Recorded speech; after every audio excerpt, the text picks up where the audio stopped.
Once there was a great, ancient city deep underground. Its people worshipped an idol that promised prosperity, but also carried with it a terrible darkness. In time, that darkness grew too strong, threatening to consume the kingdom itself. And so, the city was flooded, a ruthless sacrifice, sealing both the people and their idol beneath the water, to protect the world beyond. This isn't the story of New Londo. This is the ancient city of Kingsfield 4, released by Fromsoft 10 years before Dark Souls. Across all their games, Fromsoft often return to certain motifs, re-exploring familiar ideas from new angles. Sometimes as small Easter eggs, like patches. Sometimes as recurring weapons, like the Moonlight Greatsword. And sometimes as larger themes that fundamentally shape each world. The flooding of New Londo is one of the great mysteries of Dark Souls. Its details have been deliberately obscured, as we'll soon see. But I believe the parallels to the ancient city of Kingsfield are striking enough to be more than mere coincidence, such that it's worth taking a moment to consider its story in brief as a lens for New Londo, both for what it shares and for what it does not. In Kingsfield, the city's sealing was a drastic response to a darkness that had taken root among its people. Though the game never outright states the city was submerged, the level design conveys that impression. Vast sections appear waterlogged, half drowned in ruin. At the city's centre was the Idol of Sorrow, an artifact that first brought prosperity, but ultimately invited ruin. It became a focal point, a symbol of reverence and the channel through which darkness spread. To halt that spread, the city was sealed away, along with its people, its idol, and the darkness it carried. And yet, the darkness was not destroyed. At the end of the game, the player discovers it still lingers within. This all strongly mirrors the tale of New Londo, a once mighty city drowned to contain the dark, which yet survives beneath the water. The entrance to the abyss, a place of reverence, is also uniquely marked by statues that might echo the idol's role as a symbolic focal point. But there is an important difference. In Kingsfield, the idol ultimately hides something else, a figure known only as the Dark One, a vague, throne-bound presence, the physical embodiment of the darkness that threatened the world. In essence, this is the being who would usher in a new age of dark. Dark Souls, of course, explores very similar ideas. An age of dark rising to engulf the current order is central to its story, and those who can bring it about are called Dark Lords. But New Londo itself has no such lord. No Dark One waits in the depths. The Dark Wraiths in the Four Kings are dangerous, yes, but they cannot bring about an Age of Dark. Only a Dark Lord can do that, and in Lordran, that role does not yet exist. It is something the player may choose to claim at the end of their journey. In other words, a Dark Lord is not simply one who serves the dark, but one who succeeds in ushering in an Age of Dark. So even when New Londo was sacrificed, no such being had arisen, where one had in the ancient city. That absence is what's telling. In Kingsfield, the flood was reactive, a desperate act to contain a threat that had already taken form. In Dark Souls, the flood is preventative. New Londo, Ulasil, the Ringed City. Each reveals a pattern of preemptive measures against humanity in the dark. And this, I think, is the key to New Londo. Its people were not drowned to stop what already existed, but to prevent what might one day arise. I am the guardian of the seal. I watch over the Four Kings, the masters of the Dark Wraiths. The Dark Wraiths are the enemies of man, and any living thing that has a soul. They were born in New Londo, and that is where they perished. the entire city was sacrificed to contain them, for that is how great a threat they were. The former knights of the city descended into dark. Just as the ringed knights forged their armour in the abyss, so too was their armour transformed. According to the mask, some believe these skeletal forms are a result of their flesh fusing with the armour. And in time, this striking form became a symbol of the Dark Servants, as well as, most notably, their diabolical art of life drain, according to the Dark Armour description. The word for diabolical isn't used in the Japanese, but the two certainly don't contradict one another. Diabolical typically means something is characteristic of the devil, and the concept of the capitalized devil is meaningless without the pairing to a god above. That's to say, this already hints at how the art of life drain is somehow intrinsically counter to the gods, and to the Age of Fire. Either way, it was the Dark Wraiths specifically who posed such a threat. Ingward even makes a point of reiterating this. New Londo was sacrificed to contain the Dark Wraiths. Mark my words, the Dark Wraiths are the enemies of man, and any living thing that has a soul. They were never meant to roam again. There's a couple of strange things here. First, why does Ingward make a point of separating humanity from the rest of life that has a soul? If the Dark Wraiths are a threat to life itself, surely there's no need to emphasize that humans too are at risk. To be fair, this could be simply to justify his actions, since it was humanity that suffered from the flood. But then there's the second oddity. Why exactly are the Dark Wraiths the enemies of all living things? The threat to humanity seems clear enough. According to the Dark Hand, the Dark Wraiths incited by Karth use the power of the Dark Soul to absorb humanity. In Dark Souls 3, this power also saps the health of its victims. Naturally, such a power is a serious threat to humans. But it is also only effective against humans, and no one else, throughout the series. So without this unique power, what makes them an enemy of all life any more than, say, when they were knights, or compared to any other powerful beings or factions in Lordran? To add to the mystery, the Dark Hand goes on to say, the Ancients particularly could sap the humanity of even a replete saint in the blink of an eye. The Dark Wraiths aren't quite that fast, but they still manage to drain humanity from the chosen undead in just a few seconds. If Dark Wraiths really were the enemies of man, then it follows that New Londo itself, a human city, would have been in danger too. In which case, surely the entire population would have been lost to them long before the complicated solution of a flood could have possibly been orchestrated. There wouldn't have been any humanity left to save, and the flood wouldn't have been seen as a sacrifice. No.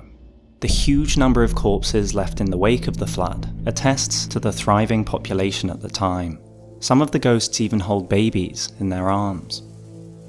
Clearly, the Dark Wraiths were not mindlessly targeting any humans.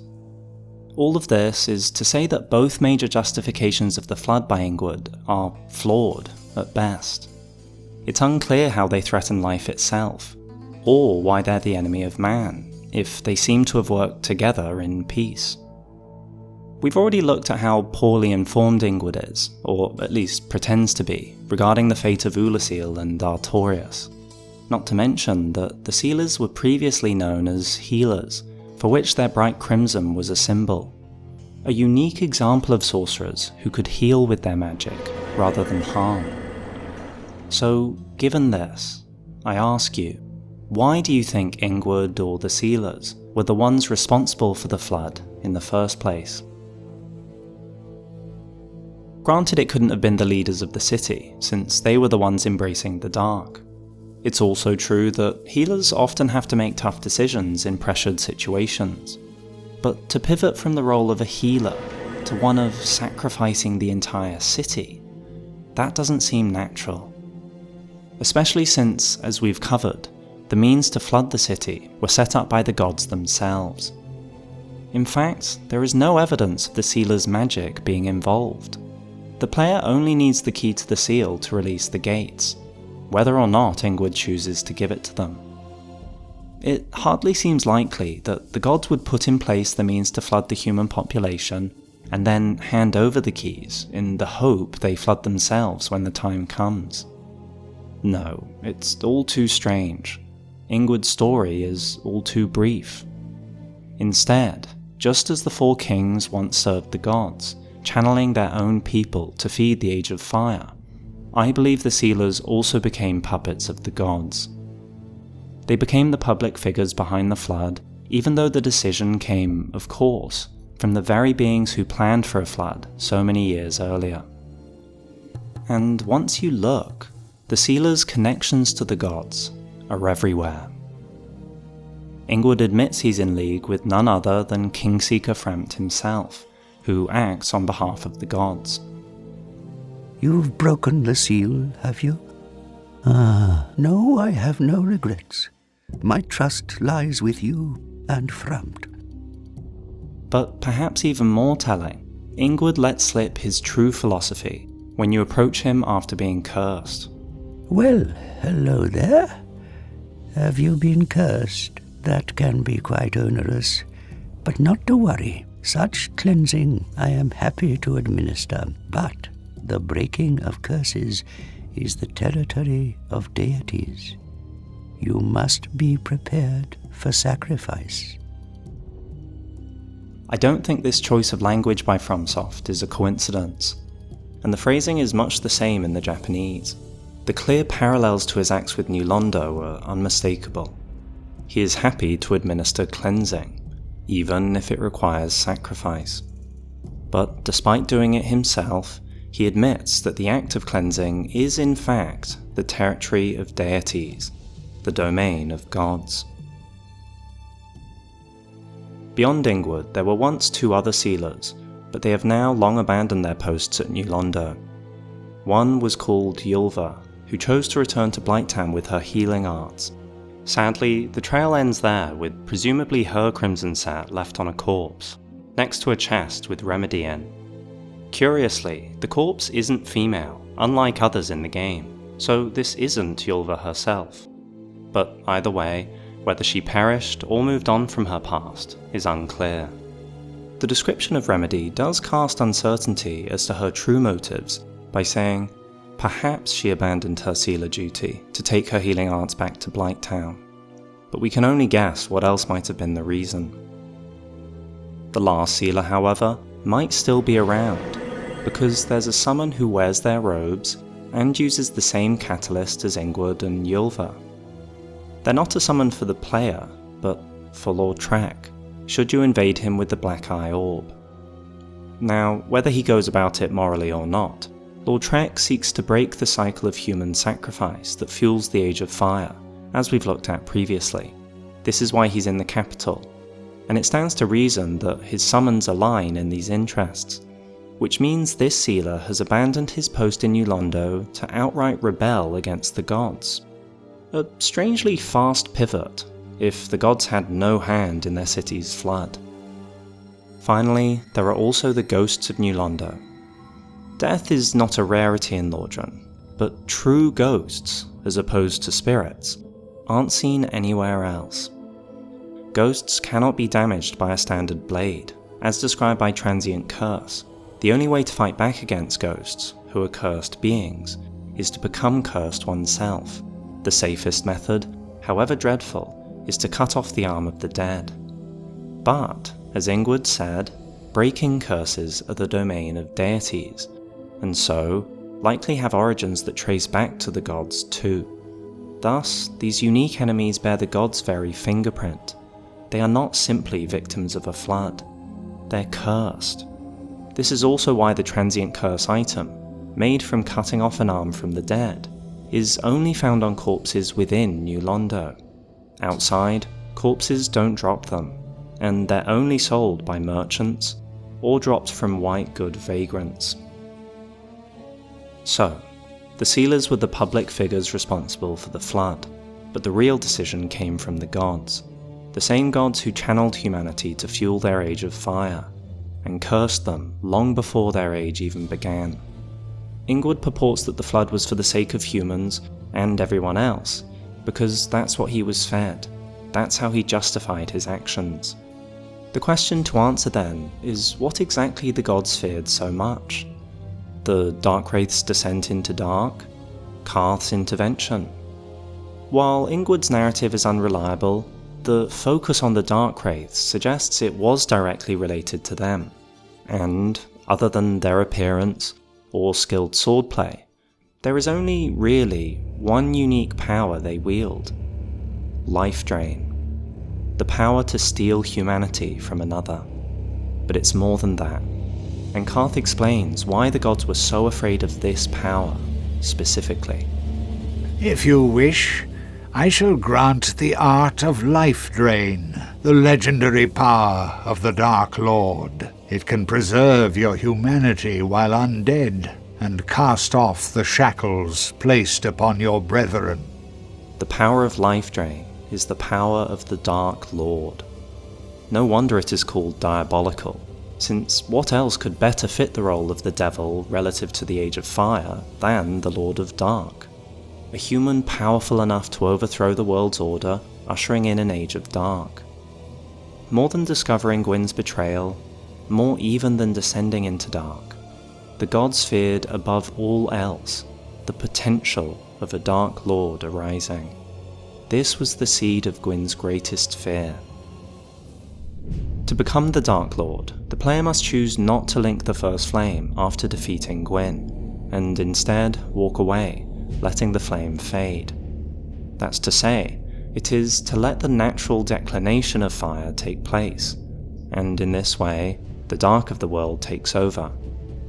In Dark Souls 3, the main two endings are much the same. You can choose to link the fire, or allow the flame to fade.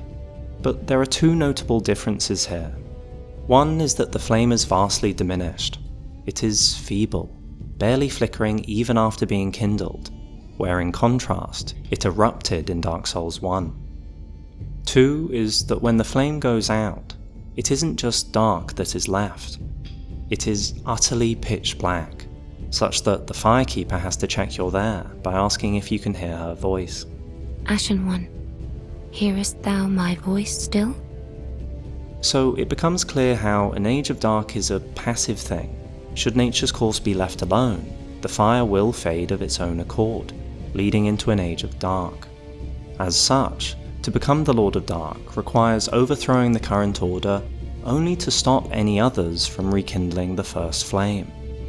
And the longer the Age of Fire is prolonged, the more the world yearns to return to dark. And this aspect of nature, I think, was the ultimate truth Gwyn hid from the world, which, once again, Karth alluded to right from the start. Clinging to his Age of Fire, and in dire fear of humans, and the Dark Lord who would one day be born amongst them, Lord Gwyn resisted the course of nature by sacrificing himself to link the fire and commanding his children to shepherd the humans. Gwyn has blurred your past to prevent the birth of the Dark Lord. Gwyn blurred your past, the past of humans, meaning he hid the truth of the world from them. He spread fear-mongering about the Dark Soul, and hid how the world naturally cycles between ages of fire and dark. And honestly, as extreme as this was, it proved very effective. How can a Dark Lord arise from humanity if no one is even aware that something like that can exist? How can they rise up to usher in a new age if no one knows that anything but an Age of Fire is possible? Gwyn knew about this law of nature, but he refused to meet fate with any form of dignity. Perhaps it was out of fear that his reign could end, like so many in our own world's histories and legends. Or perhaps it was more fundamental than that. Perhaps he truly believed in the morality of his age, compared to an age of humans, one of life and light, compared to the dark. After all, what does an Age of Dark even mean? Whatever the case, so it was that from the very start, he controlled and manipulated humanity at every opportunity, casting the pygmies to the ends of the earth at the ringed city, sealing the humanity of humans within a ring of fire, and keeping human societies isolated, walled off, ready to be flooded at any moment. Informational islands that were unable to work together or learn from one another. Ulasil, New Londo, and even the entire structure of Lordran itself. Take a step back, and you can see how haphazardly the ramparts extend out towards the horizon, constantly crisscrossing and separating settlements from their neighbours. Keep them divided and they might just stay ignorant. So many places we hear about, Katarina, Karim, Thorland, Astora, culturally rich societies that, without meeting travellers from those regions or their possessions, we'd know nothing about. Even though we know some must continue to prosper, as shown by Siegward's presence in Dark Souls 3. So, in the end, New Londo was drowned because of what the Dark Wraiths revealed to the gods. Their power of life drain proved that the city had broken free of the gods' control, that they had learnt the truth of the world's cycle, that one day a Dark Lord would rise from humankind, just as Karth himself tells us. A truth about their future. In other words, a prophecy. The prophecy of the Dark Lord. Or perhaps, by another name, the prophecy of the chosen undead. Yes, indeed, the same title we hear elsewhere in Lordran. Chosen undead, your fate is to succeed the great Lord Gwyn, so that you may link the fire, cast away the dark, and undo the curse of the undead. But this supposed prophecy is riddled with inconsistencies. The strangely forced, archaic language of Oscar's quote, or Guinevere. The single Bell of Awakening that then becomes two.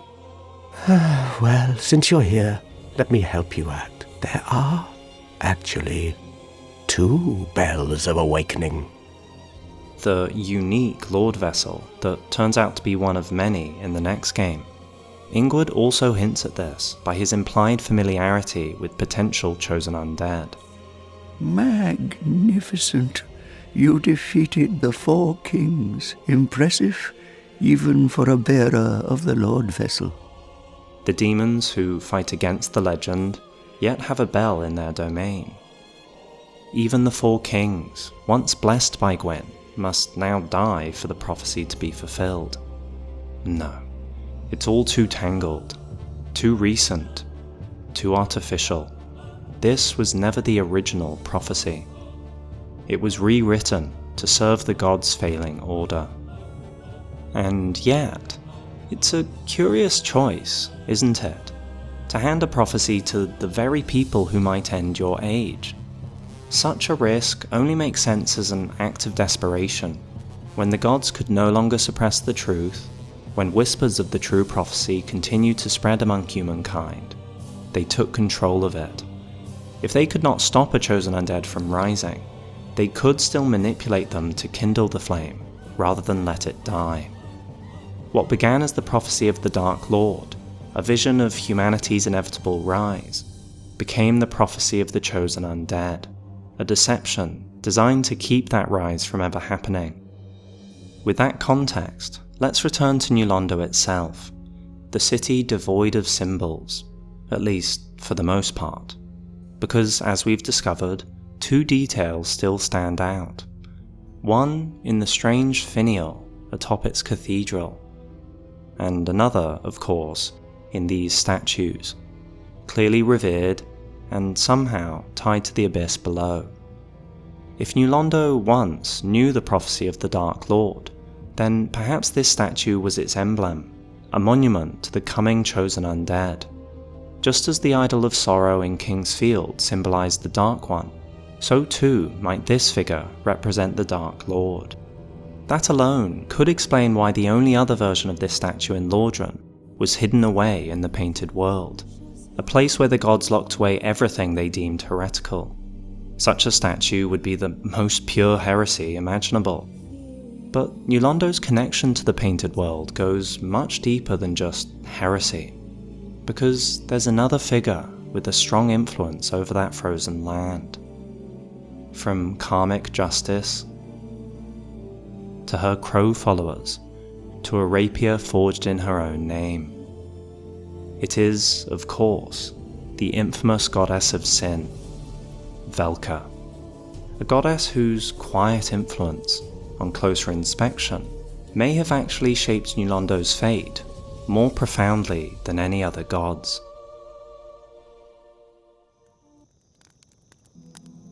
If you made it this far, consider supporting the channel and get early access to upcoming releases, feature your own theories on the channel, or even get access to new Lore Before Bed videos ad-free for less than $1. Your support makes content like this possible, so thank you.